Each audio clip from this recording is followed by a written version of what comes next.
Hello. Well, holy Sekhmet, we are approaching a triple vortex.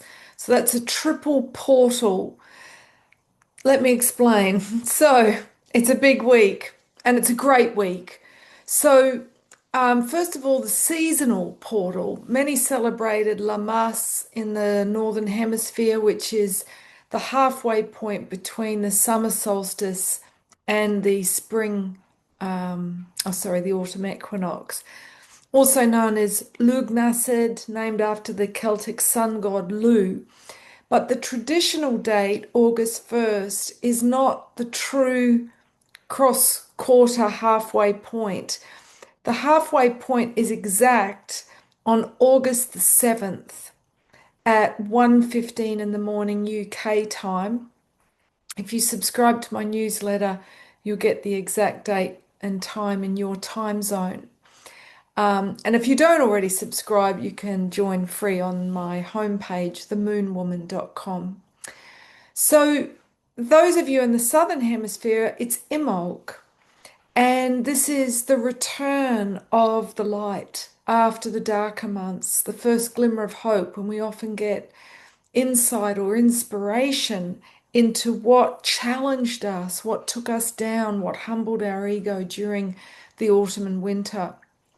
For those in the Northern Hemisphere, Lammas or Lughnasadh is the first of the three harvest festivals. So this is an opportune time to contemplate what you've sown from the choices that you made 6 months ago and the actions that you took. And if you don't like the conditions of your current life, then look to take responsibility for where you sowed those seeds with your thoughts, words, and deeds.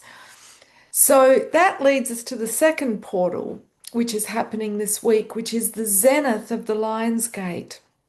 What is the Lion's Gate? Well, it is the transit of the spiritual sun, Sirius. So much larger and brighter than the sun in our solar system. This is what catalyzed the flooding of the Nile and was associated with, abundance and power in Egypt and in the ancient world. And, you know, the zenith, so it starts on the 26th of July. It closes on August the 12th. So this is the window of opportunity when Sirius is closest to Earth. And the pyramids of Giza align with this transit. So this is when we have a huge amount of light, of plasma coming in, and it is lighting up the synapses of our higher mind. So you might find that, this is a wonderful time for feeling more optimistic, more hopeful than you have been about your own life, about, the world.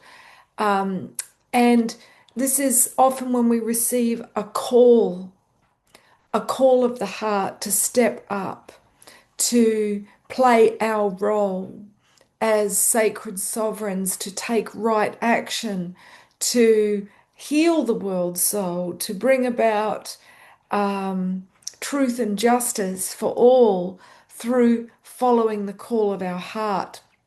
So the zenith or the pinnacle is the eighth day of the eighth month. And 88 in the ancient world was sacred to the goddess of love, Ishtar, Inanna, Venus, as she was later known.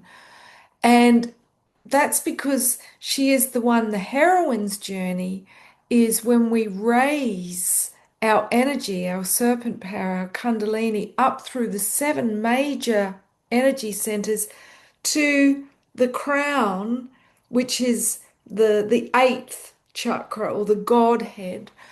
And so one who had truly descended to know themselves.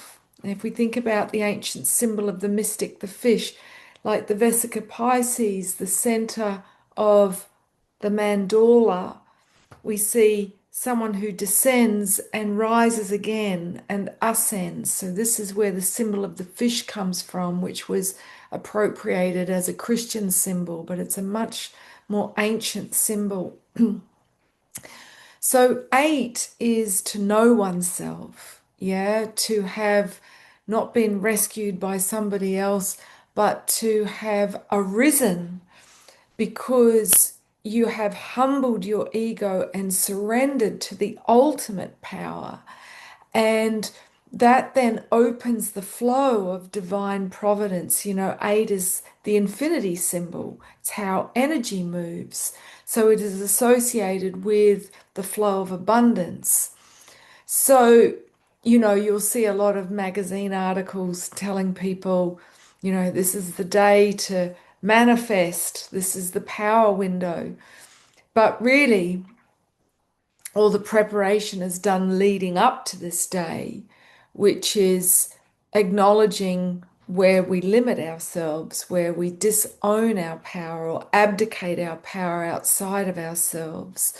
So this is a celebration of, you know, what we know to be true and what we have manifested. So, this is a wonderful time for journaling, for meditating, for doing ceremony, for making that connection between the higher mind and the lower mind. And that's really what the world needs right now, now that Uranus, the planet that rules the new age, the Aquarian age, also known as the Great Awakener, the planet of revelations, of miracles, the planet that governs Kundalini, serpent power, has moved into Gemini, the youngest of the air signs. We're seeing, you know, a race between the AI companies, and it's, you know, who can amass the most knowledge the fastest, but of course, knowledge is not wisdom. So we're seeing a very dangerous game being played out by those who are most hungry for status and power. So the more of us in the field who connect with the expansion of the higher mind, the more that will help to raise the frequency of the collective so that we don't just pursue progress at any cost and pave the road to hell with good intentions. So do harness this portal, this, you know, the power window of August 7, 8, and 9, which starts in 2 days' time. The third portal, which coincides to create this triple portal, is the full moon in Aquarius. This is the sign of the new age. It's opposite the sun in Leo. And Aquarius, you know, calls us to serve the greater good, serve the collective, you know, think about humanity as the one consciousness experiencing itself subjectively. Now, on top of this being a triple portal, okay, between the full moon, the Earth's axis moving around the seasonal wheel, and the spiritual sun being closest to Earth, we have a grand air trine. So we have three planets forming a triangle in the three air signs. The air signs govern the mental realms, the place of thought. So those three planets are Mars, which will be at 1 degree in Libra. Now that's its opposite sign. Mars rules Aries. So Mars is the planet that has been synonymous with war, but this is a patriarchal distortion. Mars is about action, okay? So war is not a divinely inspired action. It's an action taken from wound, retaliating, or it's a means to try and, you know, bolster the ego by acquiring status and power. So Mars being in Libra for this full moon, Libra is the sign of the peacemaker. So this is about us taking action to atone, to create more at one-ment with ourselves and with others, to be in right relationship, to extend the olive branch of peace to those that we've harbored resentments towards.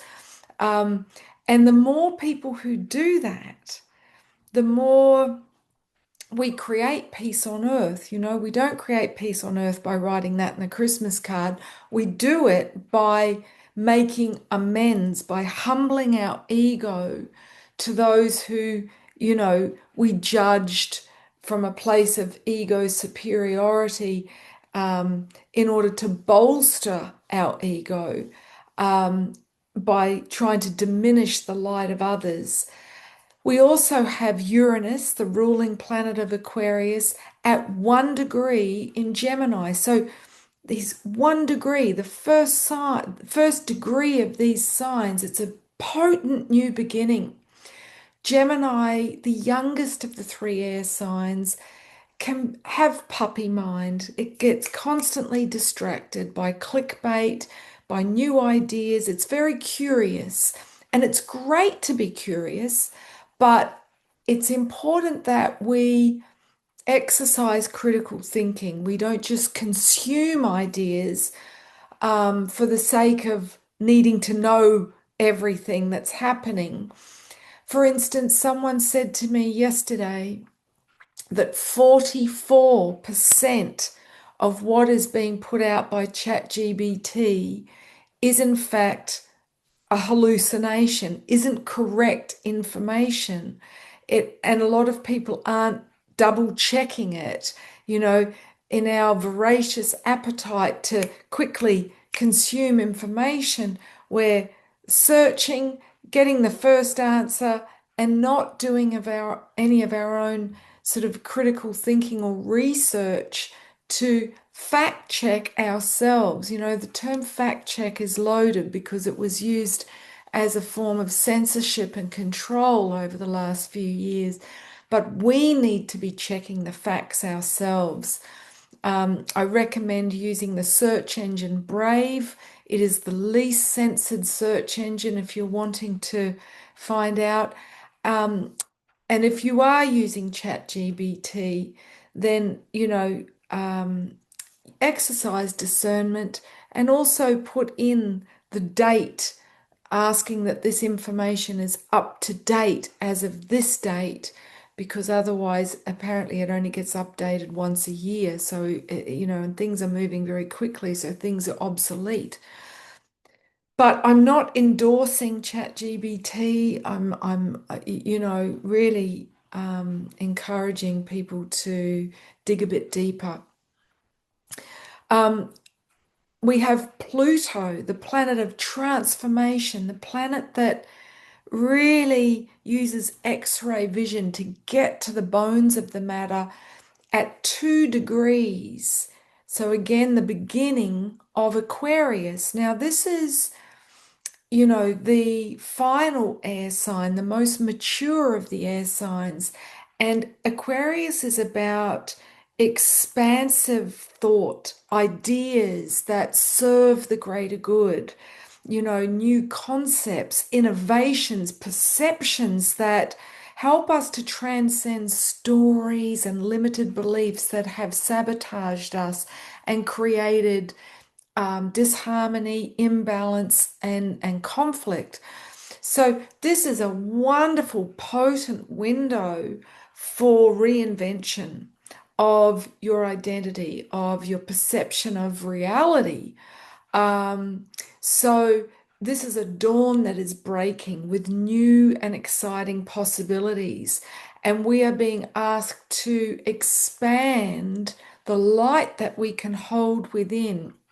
And the only way we do that is by humbly looking at our shadow, the parts of us that are wounded, the parts of us that are ignorant, that need to be unveiled, consciously and understood. So we do that by listening to the criticisms that we receive rather than just, shunning them and shooting the messenger. So, as part of your harvest, this Lion's Gate, this full moon in Aquarius, this is an opportunity to contemplate the things that you're afraid are true about yourself, whether that's thoughts you've had or criticisms that have been pointed out by others, and sit with it, even though it's uncomfortable, and contemplate how there could be a seed of truth in that. And like the saying, better the devil you know, the more you can integrate that, the more you can transcend your saboteur. Now, this is essentially a plasma party. We're likely to have a lot of plasma beings here on the 8th of the 8th. I mean, they're all around us at the moment. They're really supporting us through the dark times, and I spoke about that in my Ascension video last week.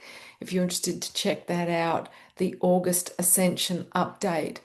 But this is a time for us to question, what am I vibing with? Yeah, what is lighting me up like a Christmas tree? Because this is a time for discussing big ideas, humanitarian projects, and there's likely to be auspicious meetings with people that you have agreed to meet at this time, soul coordinates, to birth something that is radical, something that is global in its impact. And I know that's happened to me in the last week, and I'm very, very excited about the project that I'm having meetings to develop to serve the greater good, and I look forward to sharing it with you very soon. But many of you will, I've got goosebumps as I said that.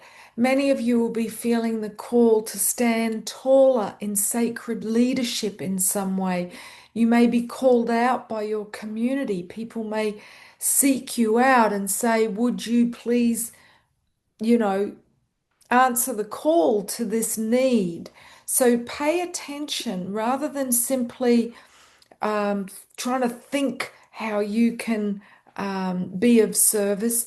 Respond to what people are asking of you, because everyone is a vessel for the divine. And, the month of August, it asks us to stand in our sovereignty, stand in our own authority. Aquarius is the 11th sign on the 12 signs of the zodiac. 11, there's a wonderful author whose book I'm reading at the moment, Igor, and I can't remember his surname. I saw him speak at the Glastonbury Symposium. He describes the number 11 as El, which is the ancient word for the divine, and even. So one who is balanced in their divinity. Okay, we see that pictorially with the two ones, which represents the raising of the twin serpents of sacred feminine masculine energy.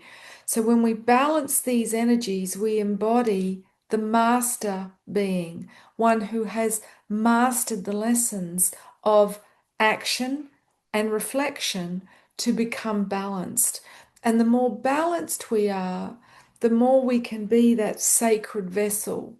So in the recent video, I showed the image of the long man of Wilmington who was standing between the doorway of those two lines of the 11. And there was, of course, a crop circle with 2 feet saying, okay, it's time to step forward, to step through the door. And Aquarius is asking us to act on our ideas, to dare to build a new future, a new way of being. And of course, that's daunting, anything new, the unknown is, but we're not meant to do it alone. And when we come together, that's where we find our power with Aquarius.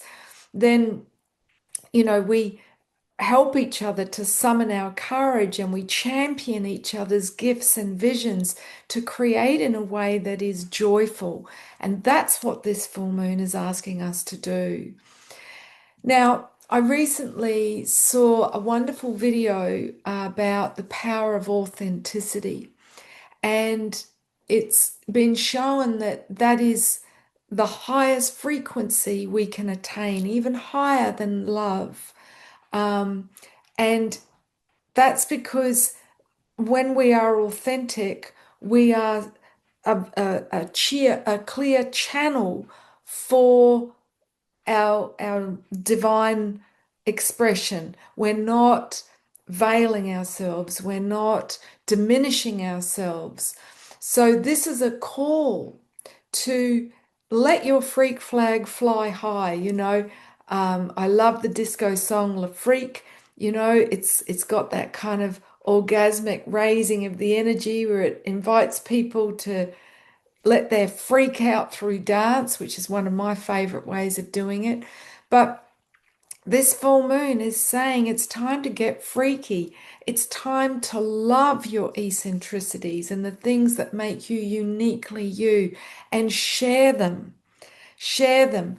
If you are denying your uniqueness, the thing that makes you distinctive, then you are suffering. And now is the time when we need you to be you, uniquely you, because in that uniqueness is the gift, is the gem, the jigsaw piece that only you can deliver to the big picture. So, you know, we are experiencing huge peaks on the Schumann's resonance, so the heartbeat of Mother Earth. It reached an amplitude peak of 83 this week. So, the Earth Mother is excited. She's saying, "Wake up, please wake up." I saw a video of a woman saying that the spirits of the mountains are asking us to help them to wake up by putting crystal grids if you're living in areas that are mountainous, because they're waking up after a long sleep.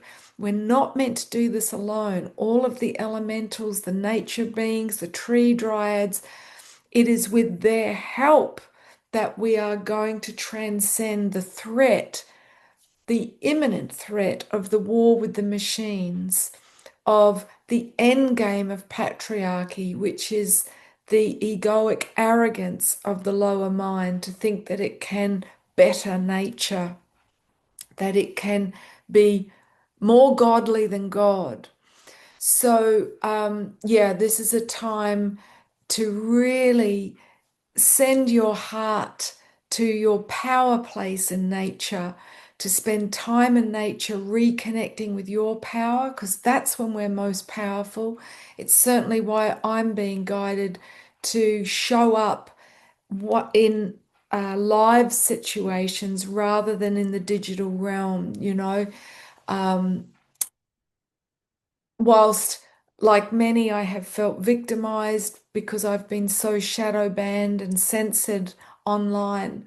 Now I see the gift in it, and that is that our power base is the more we're connected with the earth, the more that we show up in retreats, in workshops, in talks, in ceremonies, doing live events on the ground in the same somatic field with people, the more we're going to amass our power, our true personal power, our sovereign power, and our people power.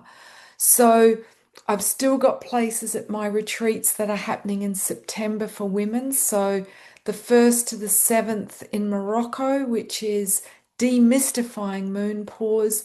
It has been a wild ride, what I've been channeling this whole new body of work to inspire women to revere the inner alchemy that is occurring in our bodies and why.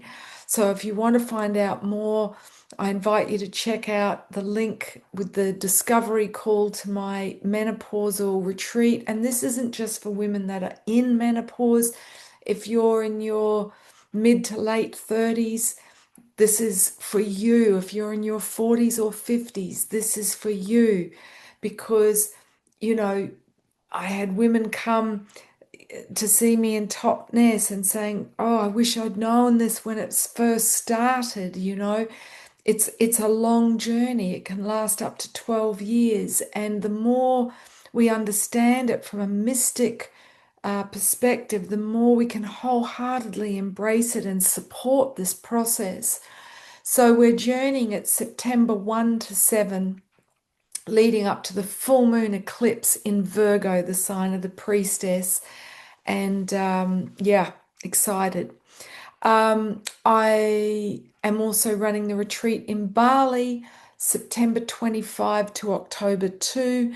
This is if you're ready to change your life, if you're feeling like you're a cat on a hot tin roof and you need change, you're frustrated, you're emotionally dysregulated, you know, quick to anger, quick to tears. This is a sign your soul is crying for change, and we all deserve support to restructure our lives.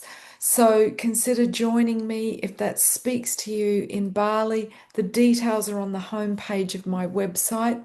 For the brothers, I'm excited to announce that we have a venue to do the Holy Grail rite of passage over the winter solstice in December in the UK. So this event will only go ahead if there is a demand. So I will put the link below. If you want to go to the website, thegrail.com, that's with a hyphen in the middle, and register your interest. You will be the first to know when we get enough men and we schedule the dates for that Grail retreat, which is the initiation to step into your sovereign power, your kingship, regardless of your age. You know, it's never too late. It's a retrospective, it's powerful. Or if you're a man who's stepping up, wanting to be your most potent this lifetime, whether that's as a father or as a husband or creating a project that serves the world, then this retreat is for you. And if you're in the UK, I'm very excited. I'll be speaking at Soul Revolution on Friday, 4 o'clock at the Rose Temple, speaking about awakening the sacred masculine and reclaiming the ancient mystic indigenous traditions of this land, which is the Grail. And after that, I will be in Essex at the Barn in Hockley doing a women's circle on the 14th. That event is sold out, but I'm doing a couple of talks, one on the Grail, one on the medicalizing of our aging process and our rites of passage on the 16th, on Saturday, the 16th of August in Essex. And then on the 17th, a men's circle at 7 o'clock in the evening on the Sunday evening. The next event I'll be doing is at Burgess Hill in Sussex for Changing Times, and I will be speaking about medical tyranny and the war on aging on August the 19th. And then I will be presenting at Into the Wild Festival on Saturday, the 24th of August, on demystifying moon pause from a mystic perspective. And then on Sunday, the 25th of August, I'll be speaking about the Grail and awakening the sacred masculine at Into the Wild Festival in Sussex. So if you want to stay up to date, I've also got interviews and articles coming out regularly, as well as my podcasts and weekly videos that I do to help you live in alignment with the cycles. I invite you to join my my email subscription by going to the homepage, and there'll be a pop-up that invites you to join, as well as receiving all my calendar of events. So, yeah, that's the only way to stay in touch with me. So I invite you to do that. And yeah, you'll receive one email a week with all my news. So thanks so much for watching. Have a wonderful week. It's a power week. And don't, you know, don't let it pass by. Don't be disassociated, just watching Netflix, doing the same old, same old. Step out of time. Yeah. Unplug from your devices, stargaze, sit around a fire, um, you know, listen to a gong song on YouTube.